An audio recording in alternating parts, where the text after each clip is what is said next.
بسم اللہ الرحمن الرحیم۔ بابا عبداللہ بھٹی شہید رحمۃ اللہ علیہ تعالی کے شہیدی دیوس یعنی یوم شہادت کے حوالے سے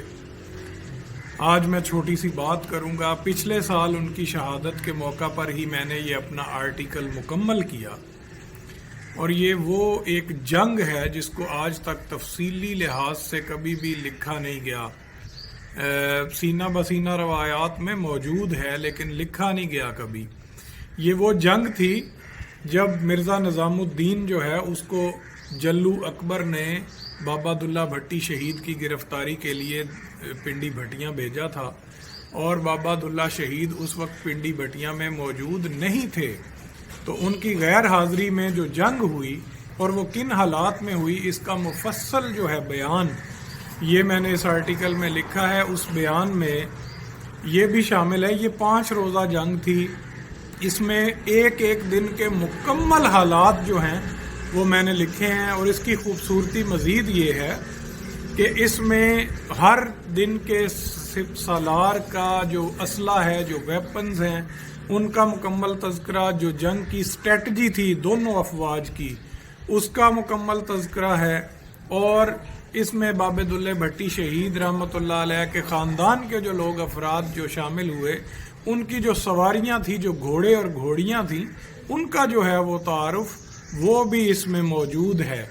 تو یہ اس حوالے سے بڑا اہم آرٹیکل ہے، اور اس طرح کی تحقیق کا اور اس طرح کے تحقیقی کام کی بڑی ضرورت ہے۔ مضمون تو آپ پڑھیں گے انشاءاللہ تو آپ کو لطف آئے گا، لیکن اس کا میں تعارف جو پیش کر رہا ہوں وہ اس میں سٹارٹنگ جو ہے،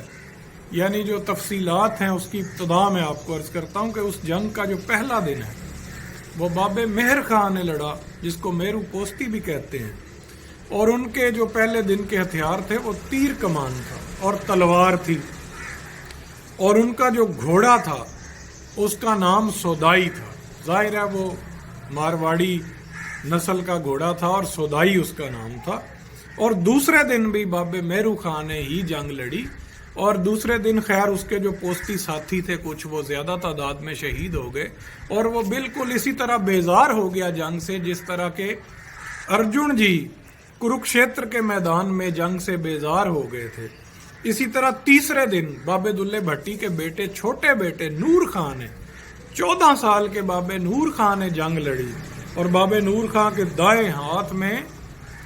کھڑک اور بائیں ہاتھ میں نیزہ تھا، ٹھیک ہے جی، اور انہوں نے ترکش اور کمان جو ہے وہ کندھے پر لٹکا رکھا تھا، یہ ان کے ہتھیار تھے، اور ان کے گھوڑے کا نام تھا سادھو۔ سادھو جو ہے یہ بابا عبداللہ کا جو گھوڑا تھا لکی، اس کا بیٹا، اس کا بچہ تھا، اور یہ سادھو بڑا کمال قسم کا گھوڑا تھا۔ اسی طرح اس جنگ کا جو چوتھا دن تھا اس میں خود حیران کن بات یہ ہے کہ اس میں ماتا لدی اور ماتا پھلرا نے جو ہے وہ اگوائی کی بھٹیوں کے لشکر کی، تو انہوں نے سپہ سالاری کی۔ وہ کن حالات میں کی یہ مضمون میں آپ تفصیل سے پڑھیں سنیں گے۔ تو ان میں جو ان دونوں ماتاؤں کے، ہماری ویرانگناؤں کے جو ہتھیار تھے وہ کھنڈے، دونوں ہاتھوں میں کھنڈے تھے ان کے پاس، اور اس میں جو ماتا پھلرا کی جو گھوڑی تھی اس کا نام تھا نماجن۔ ماتا پھلرا جو بابے عبداللہ کی زوجہ محترمہ ہیں، ان کا نام نماجن تھا۔ یہ ایسی گھوڑی تھی کہ عموماً اس وقت اذانوں کی آواز کم آیا کرتی تھی کیونکہ سپیکر وغیرہ تو تھے نہیں، تو جب گھوڑوں اذان کی آواز آتی تو عام طور پہ رواج یہ تھا کہ گھوڑے جو ہیں وہ سر کو اٹھا کر اور کان جو اٹھا کر سنتے تھے، لیکن نماجن جو ہے یہ جب بھی اس کو اذان کی آواز آتی تو یہ سر کو جھکا لیتی اور کانوں کو نیچے گرا لیتی، تو بچپن سے ہی اس کا نام نماجن پڑ گیا۔ اور ماتا لدی کے پاس جو گھوڑی تھی اس کا نام تھا حاجن، کیونکہ وہ گھوڑی مکہ شریف میں پیدا ہوئی تھی، اور اس کی ماں جو ہے وہ بابے ساندل خان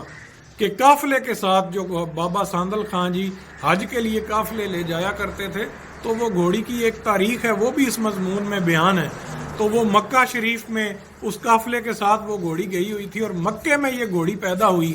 اس کا نام حاجن رکھا گیا، اور جب یہ بڑی ہوئی تو بابے ساندل خان نے یہ ماتا لدھی کو تحفے میں دی۔ تو یہ اس مضمون کی چند دلچسپیاں ہیں، اور صرف ایک پیراگراف میں جناب کو سنا دوں۔ خیر، ماتا لدھی نے ان کو ترکون ویو رچنا کے حساب سے جنگ لڑنے کی، اور دوسری طرف ماتا پھلراں تھے۔ اور اس مضمون کی جو مزید دلچسپیاں ہیں وہ آپ انشاءاللہ پڑھیں گے۔ سلام بابا دلہ بھٹی۔